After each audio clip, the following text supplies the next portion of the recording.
may akala. So po, kasi ko ang kanyang asawa. So, kung nanonood man siya ngayon, anong gusto mo sabihin? Kung nanonood man po siya ngayon, sorry po. Ba't matawag? Sino yan? Sino nga yan? Sandali. Patingin. Ay, si J.R. San Pablo. Sino si J.R. San Pablo? Makagaya nung sabi mo sa... Sino siya?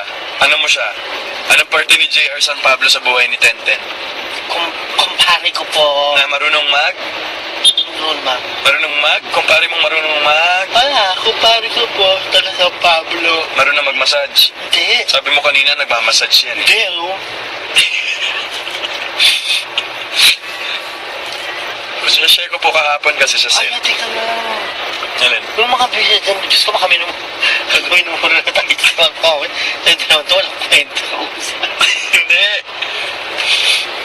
Ang tawag dito kahapon, gamit ko yung phone ni Mama Ten na Oppo sa set ng Destined to Be Yours. Tapos, ma-explain mo nga sa akin bakit may mga nagtitext sa'yo na number lang. Tapos tinatanong kung magpapamassage ka. Siyempre, sa atin sila